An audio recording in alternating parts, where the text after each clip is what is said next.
এই কবরে নামানোর পর নোমান ফেরেশতা কবরের মধ্যে ঢুকবে, ঢুকিয়া ডাক দিয়ে উঠায় বলবে, বান্দা ওঠো। এই নোমান ফেরেশতার হাতের মধ্যে থাকবে দুই টুকরা কাগজ, একটা হলো নেকির পাল্লা, একটা হলো নেকির কাগজ, আর একটা হলো বদির কাগজ। ও মুসলমান শুনেন, একটা ভালো একটা মন্দ। ডাক দিয়ে বলে, বান্দা এই নাও, তুমি দুনিয়ার মধ্যে যার যার আমল নামা তার লেখা লাগবে। আমরা মনে করেছি ওই কেরামন কাতিবিন যা লেখে রাখছে এইটাই বুঝি আমাদের শেষ লেখা গো। না না না, প্রতিটা মানুষের আমল নামা তার নিজ হাতে লেখা লাগবে রে মুসলমান। আপনার আমল নামা আপনার লেখা লাগবে, আমার আমল নামা আমার লেখা লাগবে। আজকের মাহফিল থেকে যারা আলোচনা শোনো, একটু ভয় অন্তরের ভিতরে ঢুকাও, একটু মাওলার প্রেমে সত্যি পানি ছেড়ে দাও। আল্লাহ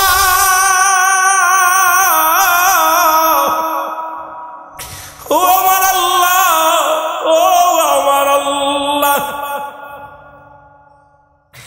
আজকে কোনো কথা বলে যায় রে মুসলমান। একখানা কাগজ হাতের মধ্যে দিয়া বলবে, বান্দা তুমি লেখো। নেকির কাগজটা হাতের মধ্যে দিয়া বলবে, বান্দা তুমি লেখো। বান্দা হাতের মধ্যে নিয়ে দেখবে কত তো নামাজ পড়েছি, কত জায়গা জিকির করেছি, কত জায়গা আমার নবীর ভালোবেসেছি, কত জায়গা কোরআন তেলাওয়াত করেছি, কত জায়গা মাহফিলে বসেছি, কত জায়গা মসজিদে বসে সময় ব্যয় করেছি, কত জায়গা হক কোথায় দান দেয়ান করেছি, আল্লাহর দিনের জন্য দান দেয়ান করেছি। মাহফিলের ময়দান সারি নাই, মসজিদে আগে উঠি নাই, দুনিয়ার মানুষের কল্যাণের জন্য আগে গেছি। ভালো ভালো কর্মগুলো ওনার কাগজের মধ্যে লেখা। বান্দা আনন্দিত হয়ে যাবে, বল বান্দার এইগুলো তুমি লিখে দাও, তাড়াতাড়ি লিখে দাও। নোমান ফেরেশতা বলবে লেখো, ডাকতে বলবে নোমান ফেরেশতা বলবে তুমি লেখো, ডাকতে বলবে বান্দা বলবে আমি কেমনে লিখবো, আমার কাছে তো কোনো কলম নাই রে। এ মুসলমান শোনো, আমার কাছে কোনো কলম নাই। বান্দা বলবে আমার কলম নাই। নোমান ফেরেশতা বলবে, বান্দারে এই ডানাতের শাহাদত আঙ্গুল মোবারক তোমার কলম। আমি আল্লাহর রাস্তে আপনাদের অনুরোধ করি, এই আঙ্গুলের মধ্যে চুন লাগাবেন না। এই আঙ্গুলটা দিয়া নবী দ্বিখণ্ডিত করেছিল চন্দ্রকে। এই পৃথিবীর মধ্যে মর্যাদাপূর্ণ হাতের আঙ্গুলের মধ্যে হাতটা আঙ্গুলটা হলো মর্যাদাপূর্ণ। এই হাতের মধ্যে চুন লাগাবেন না। আমরা দেখছি অনেকেই আঙ্গুলের মধ্যে চুন লাগায় পান খায়। আমার বাজানেরা শোনো, ওই কবরের মধ্যে আঙ্গুলটা হবে প্রতিটা মানুষের কলম। এই কলমটা যখন বান্দারে দেখা দিবে, আঙ্গুল দিয়া তুমি কি লেখো, কলম পাইলাম। বান্দা ডাকতে বলবে আমি কলম পাইলাম, কলমে তো কালি নাই। ডাকতে বলবে বান্দা কালি তোমার মুখের থুতু মুবারক। জোরে জোরে চিল্লায়া বলা যাবে না আল্লাহু আকবার। এই মুখের থুতু মুবারক আমি আপনাদের দুটি পায়ে ধরে বলে যান না, আজ থেকে আপনি মুসলমান গাঁজা খাবেন না, আজ থেকে আপনি মদ খাবেন না, এই মুখ দিয়ে হারাম কোনো জিনিস ভক্ষণ করবেন না। ও মুসলমান, টাঙ্গাইলের বাজারের আসো,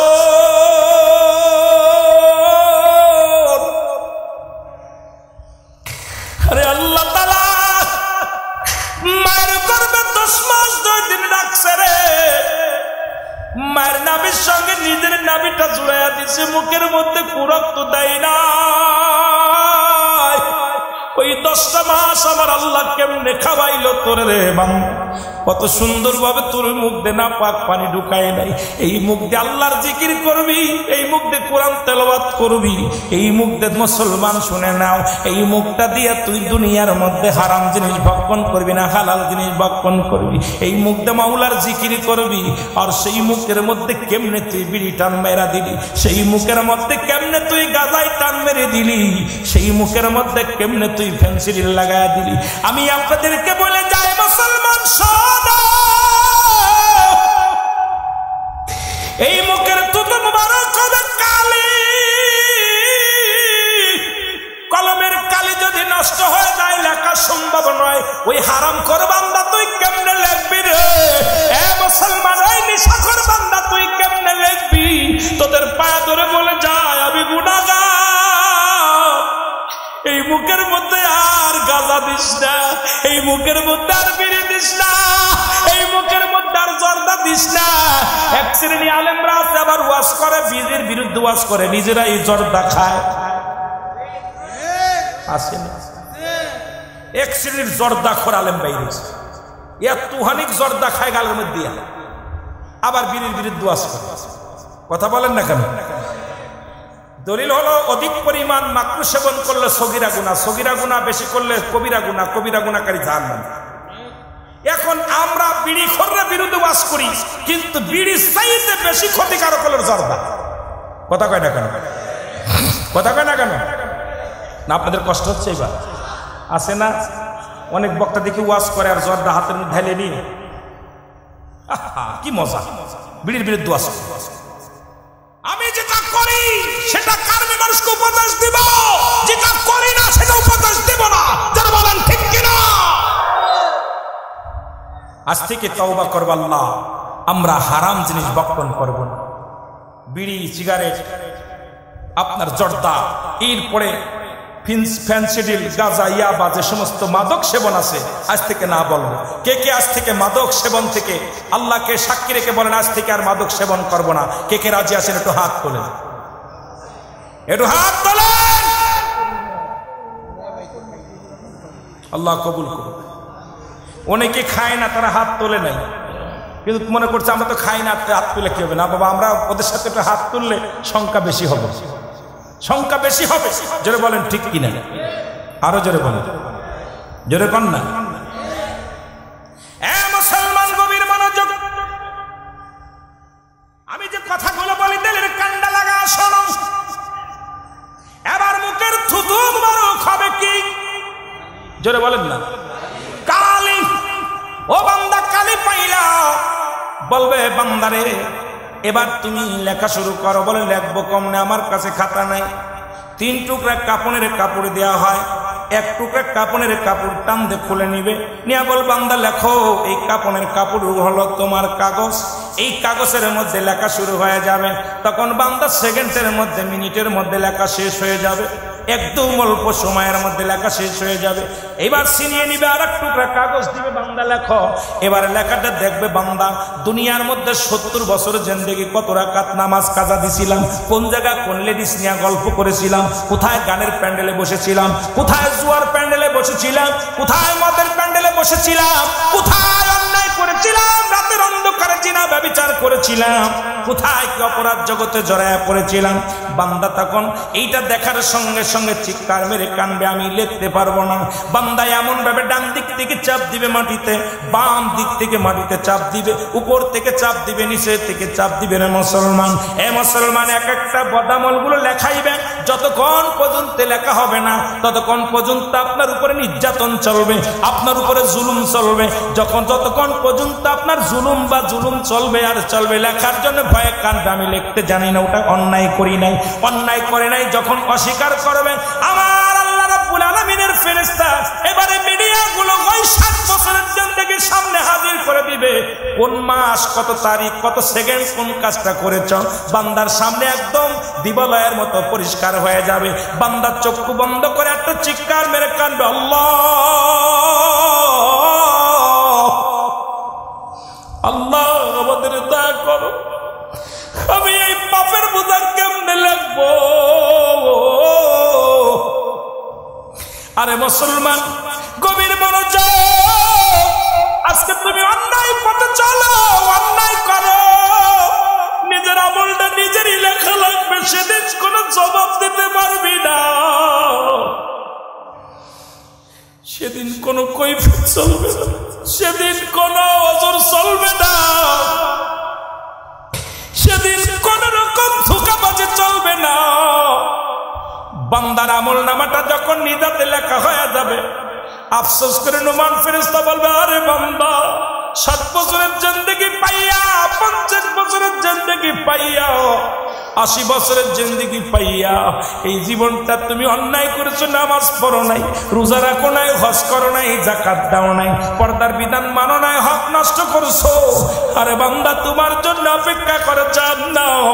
ওই কিয়ামত পর্যন্ত জাহান্নামের দরজাগুলো খুলে দিবে। ওই জাহান্নামের ওই যে আযাবের মুসলমান, যত আযাব আছে জাহান্নামের ভিতরে, সমস্ত আযাবগুলো কিয়ামত পর্যন্ত পর্যন্ত তোমার কবরে আসা শুরু হয়ে যাবে রে মুসলমান। আর নেকির পাল্লা নেকির যখন বেশি হয়ে যাবে, এই কাগজটা তোমার লটকা দিয়ে বলে বান্দারে তুই ধন্য, তোমার জন্য কিয়ামত পর্যন্ত ওই জান্নাতের দরজা খোলা থাকবে। জান্নাত থেকে নিয়ামত এই ঘরে বান্দা শুনে নাও, একদিন নয় দুদিন নেই এরকম ঘুমাও। ওরে ইমানদার কেমনে ঘুমাইব?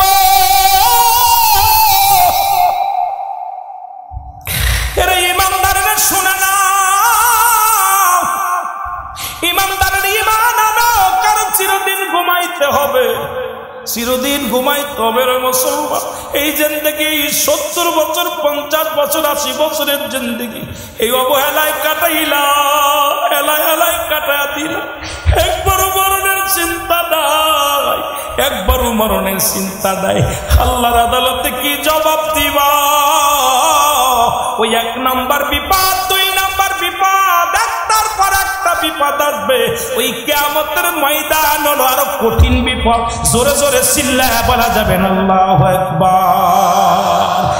আজ না হয় কাল তুমি যাইবা কবরে, মরার পরে দেখবে চেয়ে গো তোমার ছবি রইল পড়ে, মরার পরে দেখবে চেয়ে গো, বলেন মরার পরে দেখবে চেয়ে গো তোমার ছবি রইল। এর দাদাই গেছে বাবাই গেছে কেউ আসলো না ফিরে, দাদাই গেছে বাবাই গেছে কেউ আসলো না ফিরে, তোমার তো যাইতে হবে রে বাইরে অন্ধকার কবরে, তোমার তো যাইতে হবে গো, বলেন অন্ধকার কবরে তোমার তো যাইতে হবে রে, বলেন আজ না হয় কাল তুমি যাইবা কবরে, মরার পরে দেখবে চেয়ে গো তুমি, মরার পরে দেখবে চেয়ে গো তোমার ছবি রইল পড়ে, মরার পরে। আরে বাবা, মরার পরে দেখবেন যে কি অবস্থা। আমার ভাইয়েরা, আমার বন্ধুরা, গভীর মনোযোগ। 3 নম্বর বিপদ হলো মানুষের কিয়ামতের ময়দান। একটার মধ্যে থাকলে অনেক আলোচনা হয়ে যেত, আমি 3টা বোঝাইতে যাই 3টা কথা বলে আলোচনা শুরু করেছিলাম। নাম্বার 1 হলো মানুষের বিপদ হলো মরণ, নাম্বার 2 হলো কবর, নাম্বার 3 হলো কিয়ামতের ময়দান। একটার চাইতে একটা বিপদ, আর ইমানদারদের জন্য একটার চাইতে আর একটা সহজ। মরণটা হবে ইমানদারদের জন্য সহজ, কবরটা হবে ইমানদারদের জন্য সহজ। বলছি রাতটা কিয়ামতের ময়দান হবে আরো সহজ, কারণ এই পারে মুসলমান সেতু, ওই পারে দুনিয়াটা হলো হায়াতের জিন্দেগিটা হলো মুসলমান আমাদের একটা সেতু। এই পার থেকে মৃত্যুর পর থেকে ওপারে আমাদের জন্য অপেক্ষা করে, ইমানদারদের জন্য অপেক্ষা করবে আল্লাহর জান্নাত। জোরে বলেন ঠিক, আরো জোরে বলেন। ইমানদারের জন্য একটার পর একটা হলো শান্তি, একটার পর একটা হলো শান্তি। ওই কিয়ামতের ময়দান যেদিন সংগঠিত হবে গো, ওই কিয়ামতের আগে 70টা আলামত দেখা দিবে। এখন অধিকাংশ আলেম ওলামা কয় কিয়ামত শুরু হয়ে গেছে, কিয়ামতের আলামত শুরু হয়ে গেছে। বাদানে একটা নয়, 2টি নয়, 70টা আলামত হবে। এই 70টা আলামতের মধ্যে অলরেডি অধিকাংশ আলামত হয়ে গেছে। বাকি আছে কয়জন? এর মধ্যে 39 জন ভণ্ড নবীর আগমন হয়ে গেছে। ভণ্ড ইমাম মেহেদী 39 জন আগমন করেছে। 40 জন ভণ্ড নবীর আগমন ঘটবে, এরপরে 40 জন ভণ্ড ইমাম মেহেদীর আগমন ঘটবে। বাংলাদেশে কোনো ইমাম মেহেদী আগমন করে নাই। বাংলাদেশে যদি কোনো পীর সাহেব বা কোনো মৌলবী বলে আমি ইমাম মেহেদী, ওরে ধরে জুতাতে পিটাইলে নেকি হবে, কারণ বাংলাদেশে কোনো ইমাম মেহেদী আইব না। ইমাম মেহেদী আলাইহিস সালাম আসবে মক্কা মদিনায়। বাবার নাম থাকবে আব্দুল্লাহ, মার নাম থাকবে আমেনা, গোত্র থাকবে বদুয়া গোত্র, বংশ থাকবে মা ফাতেমার বংশধারের মুসলমান। এ মুসলমানদের কথাগুলো আমি বলে শুরু করি, কয়েকটা কথা না বললে নয়, কারণ আমাদের জ্ঞান থাকার দরকার, বিবেক থাকার দরকার। মানুষকে ধোঁকা দিয়ে আলোচনা করা যাবে না, মানুষকে ভয় দেখে আলোচনা করা যাবে না।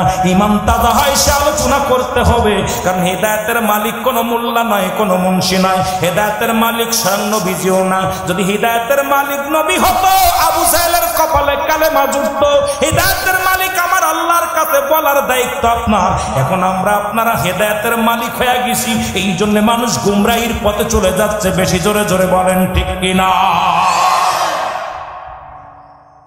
এখন আমরাই হেদায়েতের চাবিকাঠি হাতে নিয়েছি। ইমাম মেহেদী আলাইহিস সালাম আসার আগের মুসলমান যে কথাগুলো একটু বললে আপনারা খুশি হবেন, শুনে নেন। নবীজি বলছে ইমাম মেহেদীর পরিচয় দিতে যায়, নবী বললেন ইমাম মেহেদীর নাম থাকবে মুহাম্মদ, বাবার নাম থাকবে আবু আব্দুল্লাহ, আমার নাম থাকবে আমেনা, দাদা মুসলমান গোত্র থাকবে বদুয়া গোত্র, বংশ থাকবে ফাতেমার বংশধর, গঠন হবে মাদারি বর্ণ, গঠন হবে মাদারি বর্ণ। বাবারে গভীর মনোযোগ, গায়ের রং থাকবে শ্যামলা বর্ণ, মাথার চুলগুলো থাকবে কোকড়ানো মোকড়ানো, বুরুডা থাকবে টানা বুরু, এই কপালের মধ্যে বুরুডা টানা বুরু থাকবে।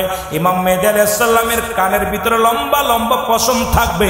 ইমাম মেহেদী আলাইহিস সালামের সিনাটা থাকবে সিংহ পুরুষের মতো। ইমাম মেহেদীর সবচেয়ে বড় সিনার উপায় হলো ইমাম মেহেদী আলাইহিস সালাম থাকবে তুতলা। যখন কোনো কথা বলতে যাবে, বেঁধে যাবে, তখন উরতের মধ্যে জোরে জোরে থাবা লাগাবে, জোরে জোরে চিল্লায় বলা যাবে না মারহাবা। একটু চিনাই দিয়ে যায়। বাংলাদেশে কয়েকদিন আগে ওয়াজ করতে গেছি ব্রাহ্মণবাড়িয়া, ইমাম কয় হুজুর আমি তো ইমাম মেহেদী। আমার কাছে হুজুর বিয়াদবি মাফ করবেন, ইমাম মেহেদী প্রকাশ পাইছে। কে কয় হুজুর আমি ইমাম মেহেদী। নাউজুবিল্লাহ বলেন না। আমি কই হুজুর যা ওয়াজের আগে যদি কইতেন তাহলে তো যাক কিছু ওয়াজ করতে পারতাম, কিন্তু আপনি তো কইলেন ওয়াজের পরে আপনি যে ইমাম মেহেদী। কয় হুজুর আপনি জানেন না আমি এই জামানার ইমাম মেহেদী। এই জামানা অসংখ্য অসংখ্য ভণ্ডাই ভরে গেছে দেশ, জোরে জোরে চিল্লায় বলেন ঠিক কিনা? এই ভণ্ডগুলো চোর। মুসল্লি কোনদিন স্যান্ডেল চুরি করে না, চোরে মুসল্লি সাজে, জোরে বলেন ঠিক কিনা? কথা কয় না কেন? আল্লাহর ওলিরা কোনদিন ভণ্ড হয় না, ভণ্ড ওলি সাজছে যারা, এরাই ভণ্ডামি করে, জোরে বলেন ঠিক কিনা? সাধু মানুষ বিভ্রান্তি করতেছে, অসংখ্য মানুষ বিভ্রান্তির জন্য উঠে পড়ে লাগছে। ইমাম মেহেদী আলাইহিস সালাম যখন আসবে, নবীজি বলছে তখন কি কি আলামত দেখা দিবে। তার মধ্যে একটা ইয়াজিদ মজুতের আগমন, খানে দাজ্জালের আগমন, ঈসা আলাইহিস সালামের আগমন, ইমাম মেহেদী আলাইহিস সালাম উনি আসবে। তিনটা ভূমিকম্প হবে, একটা পূর্বাঞ্চলে, একটা মধ্যপ্রাচ্যে, একটা আপনার ওই পশ্চিমাঞ্চলে। এরপরে একটা কালা ধোঁয়া আসবে, এই ধোঁয়াটা মানুষের নাকে লাগবে, মানুষের আপনার ইমানদারের নাক দিয়া পানি ঝরবে, চোখ দিয়া পানি ঝরবে, আর বেঈমানদের 8টা ছিদ্রা দিয়ে ধোঁয়া বাইর হবে। বেঈমান মুনাফিকদের 8টা ছিদ্রা দিয়ে ধোঁয়া বাইর হবে। এরকম বিড়ি যেমন খাইলে টান দিলে ধোঁয়া বাইর হয়, এইরকম বেঈমানদের 8টা ছিদ্রা দিয়ে ধোঁয়া বাইর হবে। একদম অসংখ্য দলিল, প্রায় 50-100টা কিতাব। এইটা দেখা ভালো করে বিস্তারিত আলোচনা, আপনাদের অল্প সময়ের মধ্যে অনেক কথা বলতে হবে। আমার বাবার আলোচনা ঘুরাইতে হবে। আমার দাদু ভাই বলছেন আমার বাবারা যে মহিলাদের বিষয়ে একটু কথা বলতে বলেছে, সব তো আর বলা সম্ভব না। আমি যেদিকে যাইতেছিলাম এদিকে যাইয়া আমি একটু আলোচনার ভিতরে আবার মোড় দিব, কারণ আমি বলেছিলাম যে 3টা বিষয়ের উপরে আমার কর্তৃপক্ষ বলেছে ভাইজান এই 3টা বিষয় একটু টাচ দিবেন, এই জন্য আমি কথাগুলো বলতেছি। একটু মহব্বতের সঙ্গে জিকির করেন সুবহানাল্লাহ আলহামদুলিল্লাহ লা ইলাহা সুবহানাল্লাহ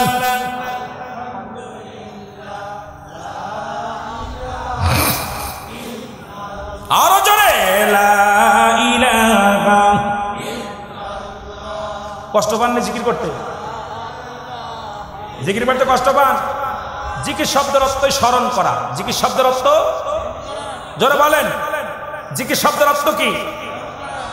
এখানে রাগ করবেন না। কোন মাকলুকাত কোন হালাতে জিকির করে কে বলতে পারেন? কেউ আছেন?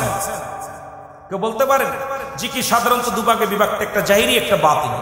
জাহিরি জিকিরটা স্পষ্ট আল্লাহ আল্লাহ জিকির, বাতিনি জিকিরটা হলো এই যে আপনার ঠোঁট বন্ধ জিহ্বা চালু, জিহ্বাও বন্ধ ঠোঁটও বন্ধ। কলব যুগে মানুষের বামজুদের নিচে একটা হাড়ের নিচে একটা গোস্ত, আরবিতে বলে কলব, ইংলিশে বলে হার্ট, বাংলায় বলে হৃৎপিণ্ড। এটা যাদের পবিত্র, সমস্ত দেহরাজ্য পবিত্র। জোরে বলেন না মারহাবা। আরো জোরে বলেন। কিতাবের ভাষায় জিকির 4 ভাগে বিভক্ত। দলিল তিরমিজি শরীফের দ্বিতীয় খণ্ড 175 নম্বর পৃষ্ঠা।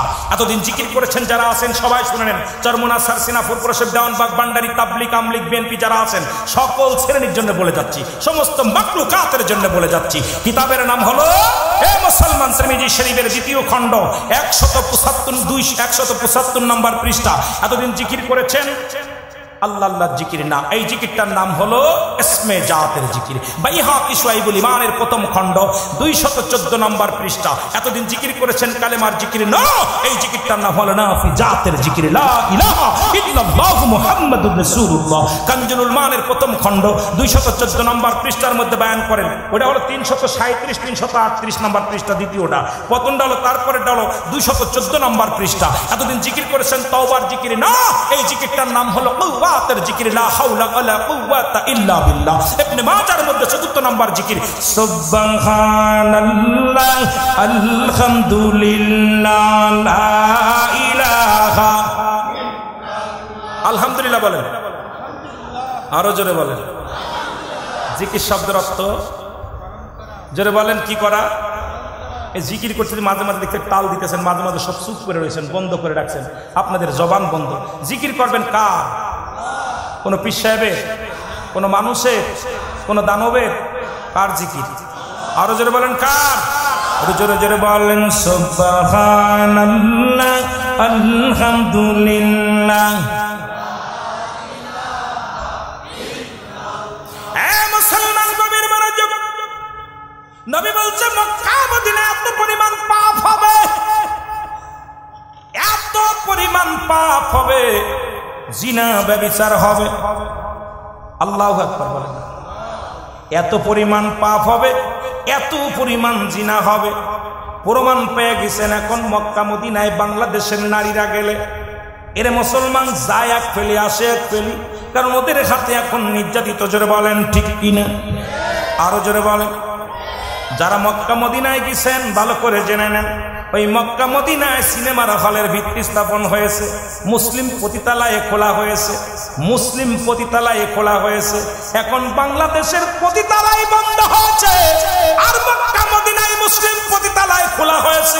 তার মানে আর বুঝতে বাকি নাই মুসলমানদের ঈমান হারানোর জন্য ইহুদি নাসারারা উঠে পড়ে লাগছে। জোরে জোরে চিল্লা বলা যাবে না ঠিক কিনা? বাংলাদেশের মুসলমান শুধু নাই, মক্কা মদিনায় যারা হজ করতে গেছেন মেয়ের এখন ড্রাইভিং করে, চাকরি করে, শুরু হয়ে গেছে মুসলমান।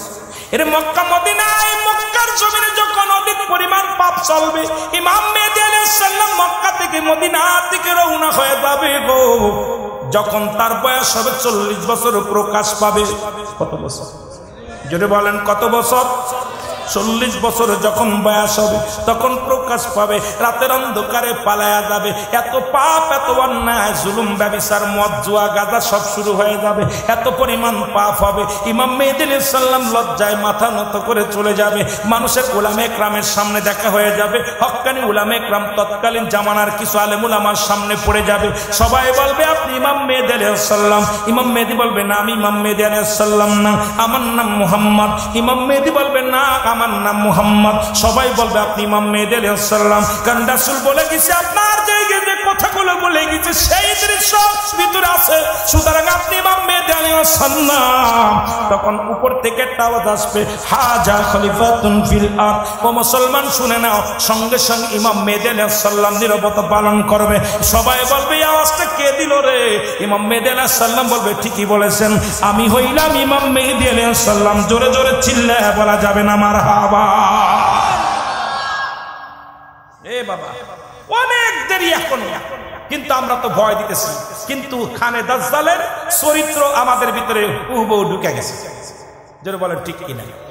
পশ্চিম দেশ থেকে কিছু গান, কিছু ফ্যাশন, কিছু ডিজাইন আসছে। জোরে বলেন ঠিক কিনা?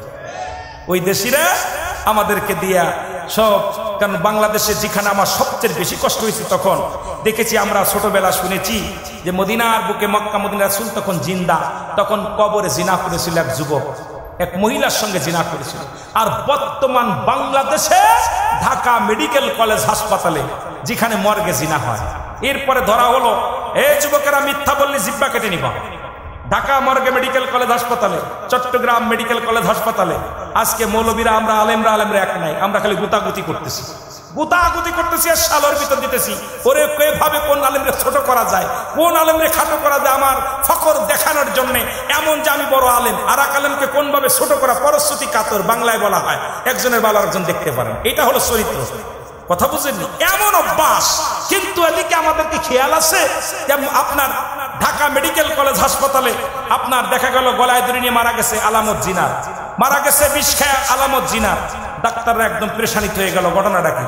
এরপরে যখন কি করলো, যখন এটাকে ডাক্তাররা একত্রিত বসে এটাকে সিসি ক্যামেরা লাগানো হলো, মনিটর করা হলো, ধরা গেল, তখন রিমান্ডে নিয়ে ওই ডোমেরে যখন রিমান্ডে নিয়েছে, ডোমে বলছে আমি একটা নয় দুটি নয়, আজ থেকে শত শত নারী, অবিবাহিত নারী তো আসলে তো কোনো কথাই নাই। যদি বিবাহিত নারী, যদি অল্প বয়সী কোনো নারী আসে, আগে এই খাটের এইসের উপরে টেবিলের উপরে কাটার আগে তার সঙ্গে আগে জিনা করে নি। তবে যে দেশে 70% মুসলমান, এ মুসলমান 90% মুসলমানের দেশে, যে দেশে মর্গের মধ্যে জিনা হয়, যে দেশে ঢাকা মেডিকেল কলেজে হাসপাতালে জিনা হয়, যে দেশে চট্টগ্রাম মেডিকেলে জিনা হয়, সেই দেশের মুসলমানদের উপরে আল্লাহ পাক আমাদের বাঁচায় রাখছে। নয়তো লূত আলাইহিস সালামের মতো শেষ করে দিত, নূহ আলাইহিস সালামের মতো শেষ করে দিত। আল্লাহ আমাদেরকে দয়া করছে, হয়তো আল্লাহর কোন মাহবুব বান্দার খাতিরে। জোরে বলেন ঠিক কিনা? আরো জোরে বলেন ঠিক কিনা?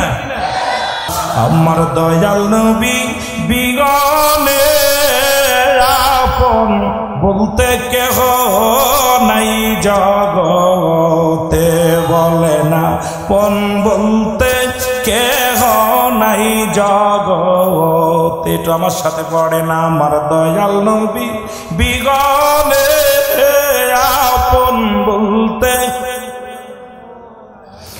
ও নবী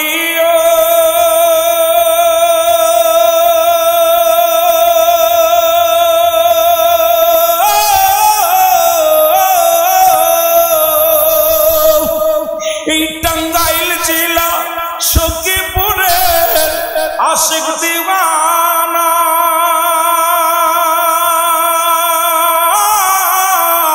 একটিবার দেখিতে চাই নবী সোনার মদিনা। যেতে চান কি চান না? আর একটু জোরে জোরে চিল্লায় বলেন, চান কি চান না? আমার দয়াল নবী বিহনে আপন বলতে কেহ নাই জগতে, আমার আপন। একটু মহব্বতে বলেন, আমার আপন বলতে। বাজান রে, মাঝে মাঝে একটু গজল গাইতেছি শুধু যুবকদের একটু ভালোবাসা দেওয়ার জন্য। চোখের পানি আনেন, চোখের পানির বড় দাম। এই হাসির জন্য ইমানদার না, কান্নার করবেন দুনিয়ার জন্য, আমাদের জন্য দুনিয়া না, ইমানদারের জন্য দুনিয়া না। বাল্হুয়া কেলাম, এই দুনিয়াটা হলো পচা দুর্গন্ধ মরি। মানুষের চরিত্র হলো কুকুরের চরিত্র। কুকুর যেমন দুনিয়ার মধ্যে সম্পদ পাইলে, মরি পাইলে খুশি হয়, খুব খুশি হয়, তদ্রুপ বেঈমান মুনাফিকেরা জাহান্নামীরা এই পৃথিবীর মধ্যে সম্পদ পাইলে, টাকা পাইলে, ধন সম্পদ পাইলে বেশি খুশি হয়। আর ইমানদার ইবাদত করলে বেশি খুশি হয়। জোরে বলেন ঠিক কিনা? জাহান্নামীরা বাড়ি গাড়ি সম্পদ পাইলে, স্বর্ণ অলংকার এগুলো পাইলে খুশি হয়। আর ইমানদারেরা রোজা পাইলে খুশি হয়, ইমানদারেরা নামাজ পাইলে খুশি হয়, ইমানদাররা কোরআন পড়লে খুশি হয়, ইমানদাররা হাদিস পড়লে খুশি হয়, ইমানদাররা আল্লাহ জিকির করলে খুশি হয়। কারণ এরা দুনিয়া চায় না, দুনিয়ার মুখাপেক্ষী নাই, এরা আল্লাহর মুখাপেক্ষী। জোরে বলেন ঠিক কিনা? আরো জোরে বলেন ঠিক কিনা? নবীজি বলেন বাল্হুয়া খিলাফ। নবীজি বলছে আমার কথা, এই দুনিয়াটা হলো পচা দুর্গন্ধ মরি। মানুষের চরিত্র হলো কুকুরের চরিত্র।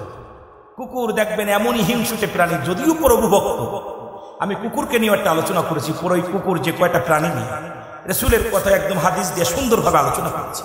আমার বাবারা, এই কুকুর দেখবেন যদি আপনাদের এলাকায় একটা গরু মরা পায়, এখন তো আর কুকুরের ভাগ্যে নেই, মানুষই তার সেই কথা বলতে নেই। আমরা ছোটবেলা দেখেছি কত মরি পড়ে থাকছে, শগুন দেখা গেছে বড় বড়, এমনি এমনি বড় বড় শগুনগুলো আকাশে উঠছে, আর এগুলো পাখি পশুতে খাইছে।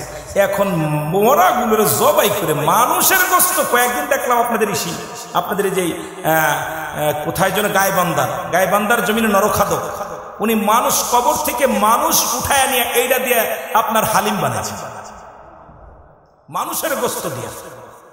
ভাগ্যক্রমে হাতের এই নগালা শুদ্ধ একটা নখ একজন খাইতে যে ধরা ওনার ভিতরে চলে গেছে। এখন উনি যা দেখে মানুষের চারা। উনি আস্তে আস্তে কথা না বললা 999 ফোন দিছে। 9 ফোন দিলে পুলিশ বাহিনী আইসে, আসা পর ধরা পর যখন দৈরা নিছে তখন স্বীকার গেছে যে একটা মানুষ, আমি এত গোস্ত পাবো কই? আমি যদি মানুষ মারা যায় গোরস্থানে একটা না, এই পর্যন্ত 10টা মানুষ খাওয়াইছে। মানুষ হইয়া মানুষের খাওয়াইছে, বেশি না আপনাদের গাইবান্ধার জন্য। আমি আশ্চর্য হয়ে গেছি, কোথায় নরখাদক। আল্লাহ কবুল করো। এই জন্য যে কথা বলতেছিলাম, ওই কুকুরটা যদি মরি পায় দেখবেন আর একটা কুকুরের ভাগ দেয় না। ও কি করে? মরিটা খাইয়া পেট বইরা সামনে মরি নিয়ে দাঁড়ায় থাকে, আর আরেকটা কন্দুর অত বড় একটা মরিকুর পেটে ধরবে? কথা বলেন না কেন? একটা গরুকে খাইতে পারবে? কিন্তু চোখ দুটো ভরে নাই, পেট ভরেছে, চোখ ভরে নাই। কিন্তু দেখবেন কাক চেনেন? কাক চেনেন? কাক কিন্তু সংগঠিত প্রাণী। কাক যখন খবর পায় একটা মরি পাইছে, কা কা করে গ্রামের সব কাককে জানায়। কেউ পেট খায়, কেউ লেজ খায়, কেউ বুড়ি খায়, কেউ আপনার মাথা খায়, সবাই ভাগ করে খায়। কাকের চক্ষু লজ্জা আছে, কুকুরের চক্ষু লজ্জা নেই। এই জন্য মুসলিম জাতিকে অনুরোধ করব, আজকে ফিলিস্তিনের অবস্থা ভালো না। আজকে গোটা বিশ্বের মুসলমান মার খায়। কে কোন দল করেন, কোন পীরের মুরিদকে দেখার সময় নাই, কে তাবলিগ কে আমলিগ বিএনপি দেখার সময় নাই। সবাইকে ঐক্যবদ্ধ হয়ে কাকের মতো সংগঠিত হয়ে মুসলিম মিল্লাত যদি এক হতে পারি, বাতিলেরা এদেশ থেকে চিরতরে পালায়া যাবে। জোরে বলেন ঠিক কিনা? আর একটু জোরে বলেন ঠিক কিনা? আজকে আমাদের ভিতরে ঐক্য নাই। আমি গতকালকেও দেখলাম যে আপনার ইরান ধরছে, ইরানকে কেউ কেউ বলতেছে শিয়া, যেই ধরছে, অথচ এই যে মুসলমানদেরকে যেভাবে পশু কাটা কাটতেছে, মুসলমানদের নির্যাতিত করতেছে। আজ ইতিহাস খোলেন, আদম নবী থেকে শুরু করে আজ পর্যন্ত যত হত্যাকাণ্ড হয়েছে, ওই নামধারী মুসলমান পিছিয়ে আছে। যারা বলেন ঠিক কিনা? যত মুসলমান শেষ হয়েছে, ইহুদি খ্রিস্টানরা আমাদের বড় শত্রু না, বড় শত্রু আমাদের মুসলমান জাতি, নামধারী মুসলমান। জোরে বলেন ঠিক কিনা? এক ভাইকে পিটায়, আরেক ভাই আনন্দ করে। এক ভাইকে ফাঁসির মঞ্চে দিলে আরেক ভাই দেখি নৃত্য করি। আমি দেখেছি দুই চোখ দিয়া যে আমার দেশে কিছু ফাঁসির আসামি ফাঁসি হওয়া পরও কিছু মুসলমান মিষ্টি বিতরণ করেছে, মিষ্টি বিতরণ করেছে। হয়তো আমাকে অনেক কষ্ট করে হয়তো বলবেন, রুহুল আমিন ভাই এই কথাগুলো আপনি বললেন না, আমি রাজনীতি করতে আসিনি, শুধু এই কথাটাই বলি, আপনি মুসলমান হয়ে আরেক ভাইয়ের দুঃখের সংবাদ শোনার পর আনন্দ করেন, আপনি কি মুসলমান না বেঈমান? আপনি কি ইমানদার না মুসলমান? কথা কয় না? অসংখ্য আপনাদের তো বলা লাগবে না, সবই জানেন। মিডিয়ার জামানা, এখন মিডিয়া সবাই কম বেশি খবর আমরা একটু জানি। তো অবস্থা মুসলমানের দুঃখে, অথচ আমরা ছোট্টবেলা একটা কবিতা পড়েছি, সবার সুখে হাসবো আমি, কাঁদবো সবার দুঃখে, নিজের খাবার বিলিয়ে দিব অনাহারের মুখে। পড়ছি না আমরা একটা কবিতা, পড়ছি না বাবা? আপনার কোন ক্লাসের জন্য একটা কবিতাটা? কাজী নজরুল ইসলাম না কার লেখা? কার লেখার জন্য কবিতাটা? আমার ছোট্টবেলা পড়েছি তো, আমরা ছোটবেলা পড়েছি, আল্লাহ তুমি রিজিক দাতা, নাম তায় রজা, সব প্রাণীকে দাও গুরুজি, দাও তাই খরাক, তোমার তরিপ তোমার গানে জেগে ওঠে বরবিয়ানে, বিলে ছিলে মাঠে রুজি, পাই যে পাখির ঝাঁক, মৌমাছিরা গুনগুনিয়ে যাই যে কাজে গান শুনিয়ে, পিঁপড়ারা পায় খুঁজে আহার কঠিন শ্রমে ময়দানে। আর এখন আছে হাট্টি মাটিম টিম, তারা মাঠে পারে ডিম, তাদের খাড়া দুটো শিম। কথা কয় না? আহা, আমরা ছোট্টবেলা পড়েছি, ডান দিকে তেরে খাটেনে বাম দিকে তে যা, নিচে একটা নুক্তা দিলি হয়ে গেল বা, ডান দিকে তেরে খাটেনে বাম দিকে তে যা, উপরে দুই নুক্তা দিলি হয়ে গেল তা। কত মজা মজা কি পাচ্ছি। বয়স আমার কম হয়নি বাবা, হুজুরের কাছে বসে আছি, হুজুরের দাড়িগুলো সাদা হয়েছে, আমারটা কালো আছে, তবে একেবারে কম হয়নি, 43 বছর বয়স। কত বলেন? মাত্র বললেন। আমার দাদু ভাই যা খাইছে আমি তা খাইতে পারিনি, যা দেখছে আমি তা দেখতে পারিনি। সুতরাং সে যতদিন হায়াত পেয়েছে ইনশাল্লাহ আমরা ততদিন পাবো না মনে হয়। যদি কোন ঠিক কিনা? আয় কমছে না বাড়ছে? যারা বলেন বাড়ছে না কমছে? গড়ে মানুষের 70 বছর বয়স ছিল, এখন থেকে 60 বছর, 60-70 বছরের জিন্দেগি। তাহলে আমাদের জিন্দেগি একেবারে সীমিত, ঠিক কিনা? ঠিক কিনা? আমার ভাইরা, আমার বন্ধুরা, আমার মনে আসেনি? জোরে বলেন আল্লাহু আকবার। হুজুর কিন্তু মুখস্থ রাখছে, বলার সঙ্গে সঙ্গে আমার ধরাই দিছে। হযরত সালামা রাদিয়াল্লাহু তাআলা আনহু, উনাকে আমরা চিনি না, তবে কান্দন অবস্থায় দেখেছি। ওই বাটির কত বললাম, দুধের বাটির মধ্যে পানিগুলো পড়েছে, উনি ওঠে না। উনি জিগাইলেন, ভাই, হে ভাই ওমর রাদিয়াল্লাহু তাআলা আনহু, একবার বলেন আমার বিপক্ষে আমার রাসূল কিছু কথা বলছে কিনা, আমার রাসূল আমার বিষয়ে কিছু বলছে কিনা। আমি ভয় পাচ্ছি আমার রাসূলুল্লাহর কাছে যেতে। বলেন সাহাবারে, তুমি পেরেশানিত হও না, রাসূল কোনো কথা বলে নাই, চলো আমার সাথে চলো। হযরত উমর ফারুক রাদিয়াল্লাহু তাআলা আনহু ওনাকে তুলে নিয়ে, জোর করে তুলে নিয়ে গেলেন, আমার নবীর কাছে নিয়ে গেলেন। নবীজির কাছে যখন গেছে, হযরত সালামা থরথর করে কাঁপতেছে, থরথর করে কাঁপতেছে, ঝরঝর করে চোখের পানি পড়ে, ঝরঝর করে চোখের পানি পড়ে। আমার নবী ডাকতে বলে, সালামা রে, আমি নবী তোমারে প্রচন্ড ভালোবাসতাম, প্রতিটা সাহাবীদেরকে আমি ভালোবাসি।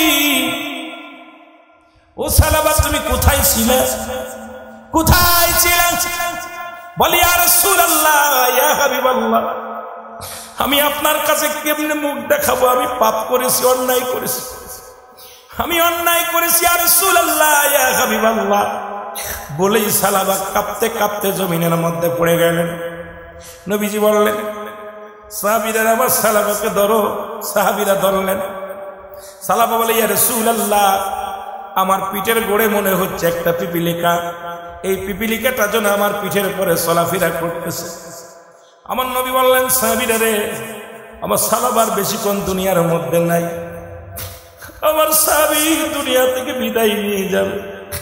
আজরাইল হাজির হয়ে গেছে, আজরাইল এখনই নিয়ে যাবে, আমার সাহাবীরে নিয়ে যাবে।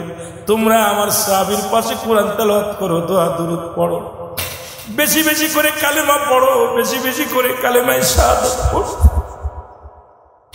বেশি বেশি করে কোরআন তেলাওয়াত করো। সাহাবীরা পড়তে লাগলেন। কিছু সময়ের মধ্যেই আল্লাহর নবীর সাহাবী দুনিয়া থেকে বিদায় হয়ে গেল। দুনিয়ার মায়া ছেড়ে চিরতরে ওপারে চলে গেলেন। আমার নবী বলেন, সাহাবীরা গোসল করাও, আমি নবী জানাজা পড়াইব। গোসল করানো হলো, কাপন পরানো হলো, জানাজার নামাজ হয়ে গেল। সাহাবীরা হযরত সালামা রাদিয়াল্লাহু তাআলার লাশখানা, দেহখানা যখন ঘাড়ে উঠাইলেন, আল্লাহর নবীজি আগে, সাহাবীরা পিছে। নবীজি আস্তে আস্তে হাঁটে।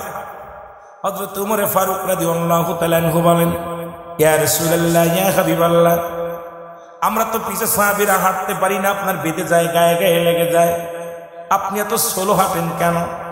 আমার নবী একটা মিষ্টি হাসি দিয়ে বলে, সাহাবীরা রে, আমি জান তোমাদেরকে বলি আমি কেমনে পা বাড়াইব।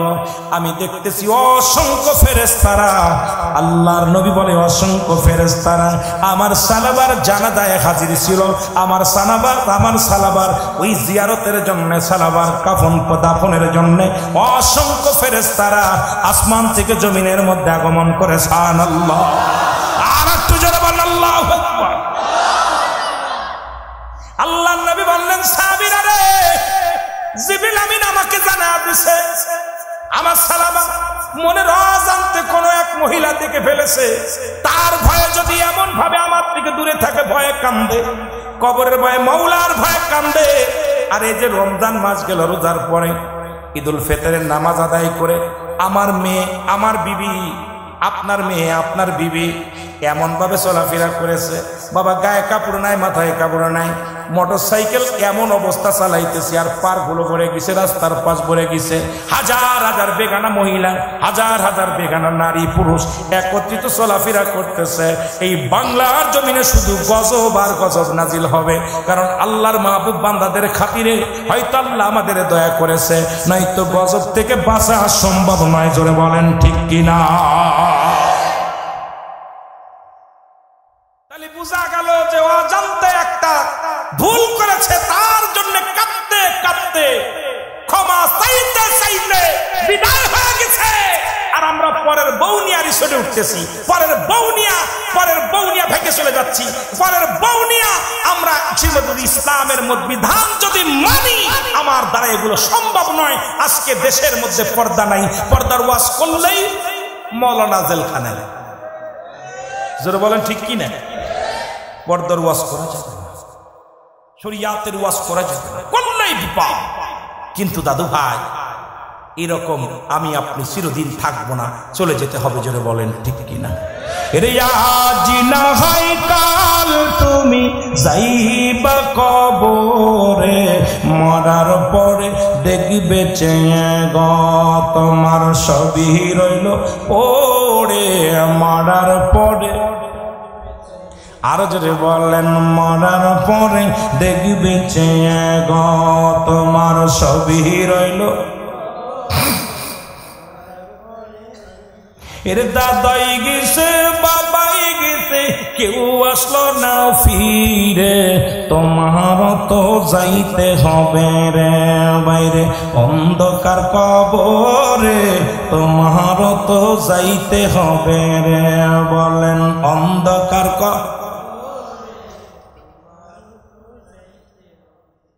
এ দুনিয়ার মুসলমান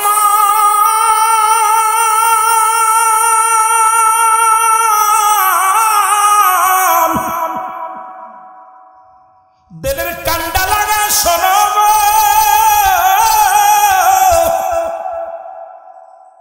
আল্লামা মুফতি আমজাদ আলী সাহেব একটা কিতাব লিখলো, কিতাবের নাম হলো বারে শরিয়াত।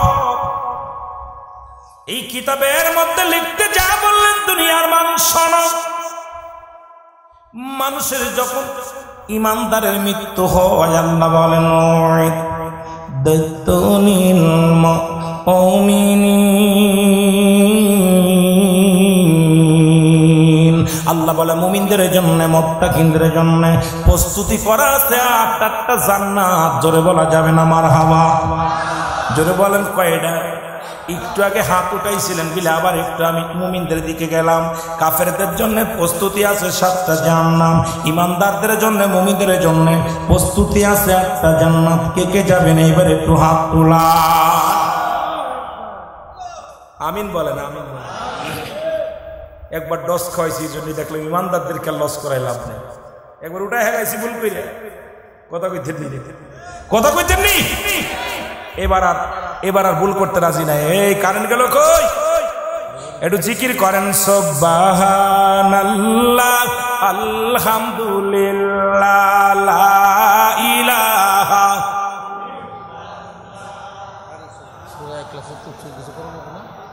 আসতেছি তোর তোমার অর্থ হয়ে দিচ্ছে, আস্তে আস্তে।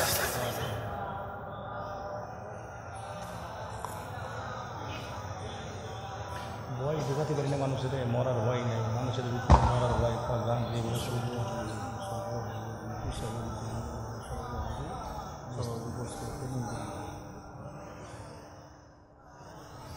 ইল্লাল্লাহ বলো লা ইলাহা।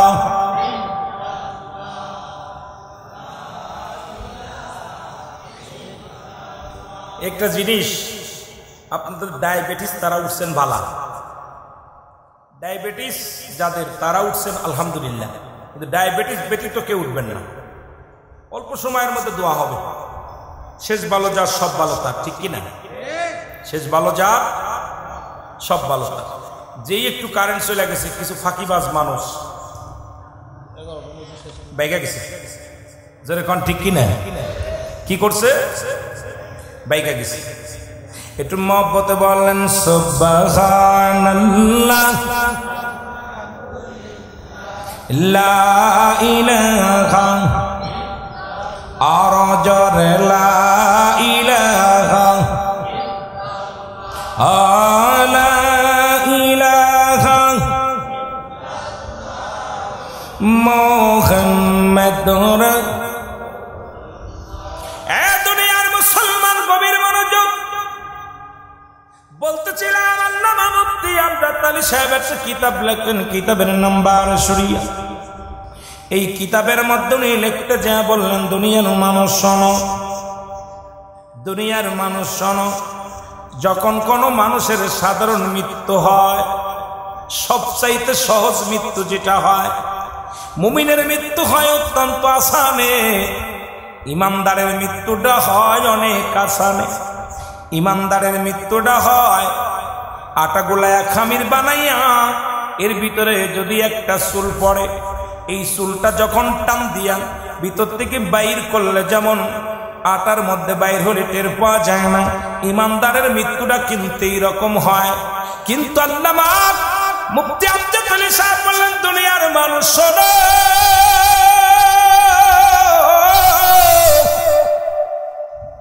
70টা তাজা উটের গায়ের চামড়া জবাই না করে উল্টো দিকে টান দিয়ে লবণ আর মরিচ লাগা দিলে যতটুক যন্ত্রণা হয়,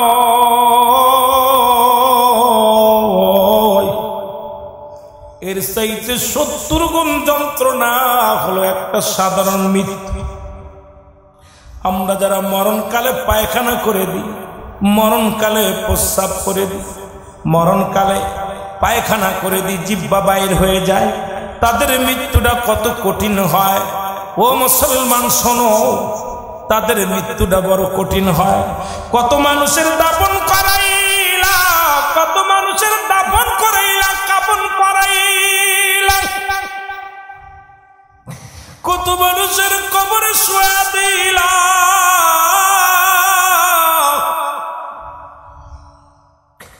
কত মানুষের চির বিদায় করে দিছ।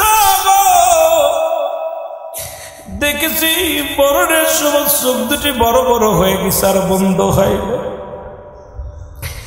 মরণের সময় জিহ্বাটা বাইর হয়ে গেছে আর ভিতরে ঢুকানোর সম্ভব হয় নাই। মরণের সময় অনেকের পা হাত পা বেঁকা হয়ে যায়, সোজা করা সম্ভব হয় নাই। তাদের মৃত্যুটা কত কঠিন হয়। বাবারে মরণের চিন্তা কেন আমাদের অন্তরে নাই? এই দুনিয়ার মধ্যে যা কিছু তুমি করলাম, এ মুসলমান গভীর মনোযোগ, আজকে তুমি কার জন্য সুদ খাও, কার জন্য ঘুষ খাও, কার জন্য জিনা করো, কার জন্য ব্যভিচার করো, কার জন্য তুমি অন্যায় করো রে বোন, কেউ তোমার নয়। এই দুনিয়া ছেড়ে চলে যেতে হবে। আল্লাহ বলে কুল্লুমান আলাইহা ফান, আল্লাহ ডাকতে বলে বান্দারে, এই পৃথিবীর মধ্যে যা কিছু আছে আমি আল্লাহর জন্য বিচ্ছিন্ন করে দিব। এই জমিনের মধ্যে কত মানুষের জমি জমা ফাঁকি দাও, কত মানুষের মুসলমান কত কষ্ট দাও, কত মানুষের সম্পদ হরণ করো। এই জমিনের মধ্যে 3 ভাগ হলো পানি, 1 ভাগ মাটি। আল্লাহ কায় বান্দারে, এই জমিনটা আমি রাখবো না, জমিনটা পোড়ায়া তামা বানায়া দিব।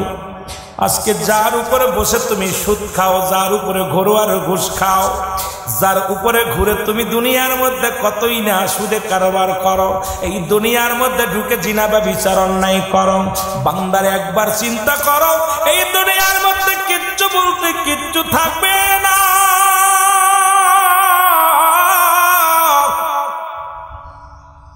আবার আল্লাহ কই বান্দারে, জমিনটা আমি পুরা তামা বানায়া দিব, এই জমিনের পানিগুলো পুরায় আমি ছাই বানায়া দিব। যেদিন কিচ্ছু বলতে কিচ্ছু থাকবে না, সেদিন থাকবো শুধু আমি আল্লাহ। এই জন্য আমাদের গোলামি করা লাগবে আমার আল্লাহর। জোরে বলেন ঠিক কিনা? আর একটু জোরে বলেন ঠিক। এই জমিনটার মধ্যে কতই না বাহাদুরি করো, এই জমিনটার মধ্যে কতই না ঠাকবাজি করো, এই জমিনটার মধ্যে কতই না তুমি হট্টগোল করো, জমিনটার মধ্যেই কতই না মস্তানি করো, এই জমিনের মধ্যে থাকা সম্ভব নয়, এই জমিনটার মধ্যে চিরদিন থাকবা না, সব শেষ করে দিবে আমার আল্লাহ। এই দুনিয়ার মধ্যে পাঠাইলো, এই দুনিয়ার মধ্যে পাঠানো পরে মুসলমান আজকে নিজের মন মতো তুমি চললা, নিজের মন মতো জীবন গড়লা, তুমি নিজের মন মতো তুমি জীবনটাকে সুন্দর গড়লা, কিন্তু আল্লাহর দ্বীনের বিধান মানলা না, রাসূলের সুন্নাত তরিকায় চললা না, নবীজির সম্মান বুঝলা না, কবরের চিন্তা তোমার অন্তরে আসলো না। তুমি কেমন মুসলমান, তুমি কেমন মুসলমান? ও দাদু ভাইয়েরা শুনে নেন, কারণে জীবন জীবন নয়, এমন একটা জীবন আসবে যে দেশে গেলে মানুষের বিচার হয়, যে দেশে গেলে মানুষের হিসাব হয়, সেই দেশের যাত্রী আমরা। এই জন্য আমি বলতেছিলাম নাম্বার 1 হলো মানুষের মরণ, নাম্বার 2 হলো কবর। জোরে জোরে চিল্লাবেন আল্লাহু আকবার। মরণের পেয়ালা পান করতে হবে, এর মধ্যে কোনো সন্দেহ নাই। আসেন কুল্লু নাফসিন, জোরে কর না, কুল্লু নাফসিন, অস্বীকার করার মতো ক্ষমতা কোরআন হাদিসের সব আয়াত অস্বীকার করবে। ফিরাউন, নমরুদ, কারুন, আদম থেকে শুরু করে আদি পিতা আদম থেকে শুরু করে আখিরে নবী রাহমাতাল লিল আলামিন পর্যন্ত যত নবী রাসূল গাউস কুতুব যারা আসছে সবাই বিদায় নেওয়া লাগছে। কথা কন, বিদায় নেওয়া লাগছে না? আছে কে বেঁচে আছে? বেঁচে আছে, থাকবে। এখনো 4 জন নবী জিন্দা আছে। কেউ বলছে নবী, আবার কেউ বলছে ওলি, আর কেউ বলছে আপনার ওই আপনার হলো কি আপনার ভাইয়ের আমার রাসূল। এক একজন এক এক বিষয়ে কথা বলে। 4 জন ব্যক্তি এখনো জিন্দা। তাদের মধ্যে একজন হলো পাহাড়ের দায়িত্ব আছে হযরত ইলিয়াস আলাইহিস সালাম। নাম কি? হযরত ইলিয়াস আলাইহিস সালাম। কিয়ামত পর্যন্ত নবী আইব না, কিয়ামতের আগে তাদের মৃত্যু হবে। কয়জন? জোরে বলেন কয়জন? 4 জন। একজনের নাম কি? হযরত ইলিয়াস আলাইহিস সালাম। ওনার দায়িত্ব হলো পাহাড়ের দায়িত্ব। কিসের দায়িত্ব? বা পৃথিবীতে যত পাহাড় আছে এই পাহাড়গুলোর দায়িত্ব দিছে ওনারে, যে পাহাড়গুলো রক্ষণাবেক্ষণ দেখার দায়িত্ব, দেখাশোনার দায়িত্ব দিয়ে দিছে। আরেকজন পানির দায়িত্ব দিছে হযরত খিজর আলাইহিস সালাম। নাম কি? যেটা বলেন না উনি। আরেকজনকে, একজন জান্নাতের মধ্যে জীবিত অবস্থা আছে, একবার ইন্তেকাল করছে, আবার জিন্দা অবস্থা জান্নাত আছে, হযরত ইদ্রিস আলাইহিস সালাম। হযরত ইদ্রিস আলাইহিস সালাম। আরেকজন নবী, কেউ কেউ বলতেছেন ইনি আখির নবীর উম্মত হয়ে আসবে, নামটা জানা আছে? হযরত, জোরে বলেন না, ঈসা ইবনে মারইয়াম, হযরত ঈসা আলাইহিস সালাম। তাহলে এই 4 জন ব্যক্তি এখন আমরা জানি যে এই 4 জন ব্যক্তি এখনো ধরাধামে বেঁচে আছে। এ ভাই, আর বাকি যেগুলো সব বিদায়। তা আমার বাবারা যে কথা বলতেছিলাম, নাম্বার 1 হলো সেই ইদ্রিস আলাইহিস সালাম। উনার আজরাইল আলাইহিস সালামকে নিয়ে উনি মেহমান ছাড়া খানা খাইতে, অনেক ইতিহাস, আপনার ইতিহাসের মধ্যে যাব না। তো উনার কাছে আল্লাহ জিজ্ঞাসা, ইদ্রিস তুমি কেমন আছো জান্নাতের মধ্যে? আল্লাহ খুব মজা আছে, জান্নাতের মধ্যে বড় নিয়ামত পেয়েছি, জান্নাত পেয়েছি, শান্তি পেয়েছি, খাবার দাবার যা কিছু, যেদিকে তাকায় সেদিকে আপনার নিয়ামত, যেদিকে তাকায় সেদিকে রহমতে ভরপুর, আমার আর কিছু চাওয়ার নাই, সবই পাইছি। আমার আল্লাহ বলে, ইদ্রিস রে তুমি জান্নাতের মধ্যে আছো, তোমার কোনো কষ্ট আছে? কয় আল্লাহ একটা কষ্ট আমার মনের ভিতরে, সেটা হলো ওই তোমার আজরাইল আলাইহিস সালাম আমার যখন ওই রূহ নিতে এসেছিল তখন মনে হয় আমার সঙ্গে ভালো ব্যবহারটা করে নাই। কথা বুঝেননি? তখন মনে হয় আমার আল্লাহ আজরাইল তাড়াতাড়ি যাও, ইদ্রিসের কাছে গিয়ে ইদ্রিস আলাইহিস সালামের কাছে চলে আসেন। হুজুর আমি আপনার কাছে আসছি, কি খবর? কয় হুজুর আজরাইল বলো আমার জানটা রূহটা কেমনে বাইর করেছে? বলে নবী গো, পৃথিবীর সমস্ত মানুষের রূহ আমি কবজ করার জন্য জমিনের মধ্যে আসি না। আমি এত বড় দানব, আসমানে থাকে আমার মাথা, জমিনে থাকে আমার পা, সারা পৃথিবীর সমস্ত পানিগুলো যদি আমার মাথায় ঢেলে দেওয়া হয় একটু পানি জমিনের মধ্যে ঘুরাইয়া পড়বে না। আজরাইলকে ছোট না বড়? কথা কইতেন নি? কত বড় কথা কন? উইরে বাবা, আসমানে থাকবে মাথা, জমিনে থাকবে পা, পা মুবারক। এই আজরাইল আলাইহিস সালাম বলতেছে, হুজুর আপনার জানটা কবজ করেছি, যেমন মায়ের বুকে দুধ খাইতে খাইতে সন্তান যেমনি ঘুমিয়ে যায়, ঠিক এই রূপ আপনার রূহটা কবজ করে জানটা বাইর করেছি। কোন রকম কষ্ট দিই নাই, আসানে আপনার রুটা বাইর করেছে আসানের সঙ্গে।